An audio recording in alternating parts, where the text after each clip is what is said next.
ज्या प्रकारे तुम्हाला आव्हान अरे दिलं गेलंय सोडावं, तुम्ही कसलं आव्हान ठाण्यात देत जाणार आहे? का? जाऊ ना या तत्काळ. या ठाणे काय कोणाच्या चॅलेंज स्वीकारलंय का? हे कसं हे कोण चॅलेंज देणार? तुम्ही कसे प्रश्न विचारता हो पत्रकार लोक?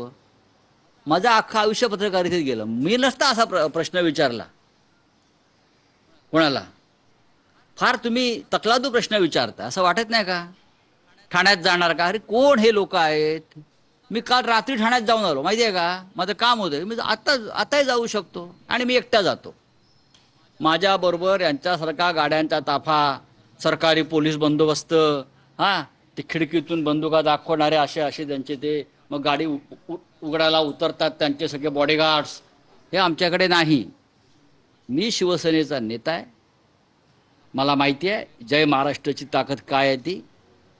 एकटा असतो मी, एकटा. आताही मी इथे एकटा, आता बाहेर एकटा जाणार. या या कसे परत जातात ते बघतो, हे पण सांगतो. पण राऊत साहेब, एक आहे की जी वक्तव्य शिंदे शिवसैनिकांनी होते त्यात मंत्री शंभूराज देसाई असं म्हणतायत की राऊतांची विधानं चुकीची आहेत. बघा माझी, बाळासाहेबांनी दिघेंच्या कामाचं कौतुक हो केलं मग केलंच आहे ना. व्हिडिओ आहे. हो पण मी कुठे म्हणतो नाही केलं म्हणून? हा वेडा माणूस आहे काय?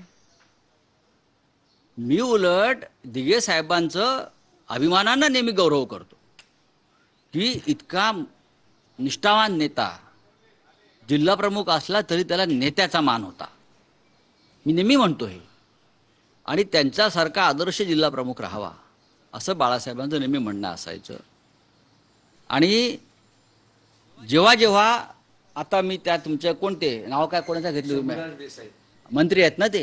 हां, मंत्री आहेत ते असतील, एकनाथ शिंदे असतील, त्यांच्या माहितीसाठी मी सांगतो, शिवसेना प्रमुखांनी उद्धवजींनी जेव्हा जेव्हा दिघे साहेबांचं कौतुक करून त्यांना म्हटलं की दिघे तुम्हाला आता बढती द्यायला पाहिजे, तुम्ही ठाण्याच्या बाहेर पडा महाराष्ट्रात, तेव्हा तेव्हा दिघ्यांनी विनम्रपणे हात जोडून बाळासाहेबांच्या चरणाला स्पर्श करून सांगितलं, साहेब मी तुमच्या चरणाशीच बरा आहे, मला ठाण्यातच राहू द्या, मी ठाण्यातच सुखात आहे. कळलं? हे आमच्या समोर अनेकदा झालं. त्यांना अनेकदा प्रमोशन पक्षात जे मिळतं आमच्याकडे तो देण्याचा प्रयत्न झाला आणि ते म्हटले नाही, मला ठाण्यातच सुख. त्यांना म्हटले अरे एवढं तुझं वलय आहे, तुम्ही आता महाराष्ट्रात काम करा, राज्याच्या नेतृत्वात या. तो इतका महान माणूस होता आनंद दिघे की त्यांनी विनम्रपणे हात जोडले, नाही मी इथेच बरा आहे साहेब, मी तुमच्या चरणाशीच बरा आहे. हे ह्या अशा निष्ठावंत माणसावरती हे असे तमाशे करतायत, हे गद्दार आणि बेईमान लोक. हे गद्दार आहेत तो, आणि यांची गद्दारी ही त्यांच्या शरीरामध्ये विषारी गुटख्यासारखी भरलेली आहे. हा विषारी गुटखा आहे, पण लक्षात घ्या गुटखा बंदी झालेली आहे, यांच्यावर सुद्धा बंदी येणार आहे. साहेब आणखी काही विषय आहेत.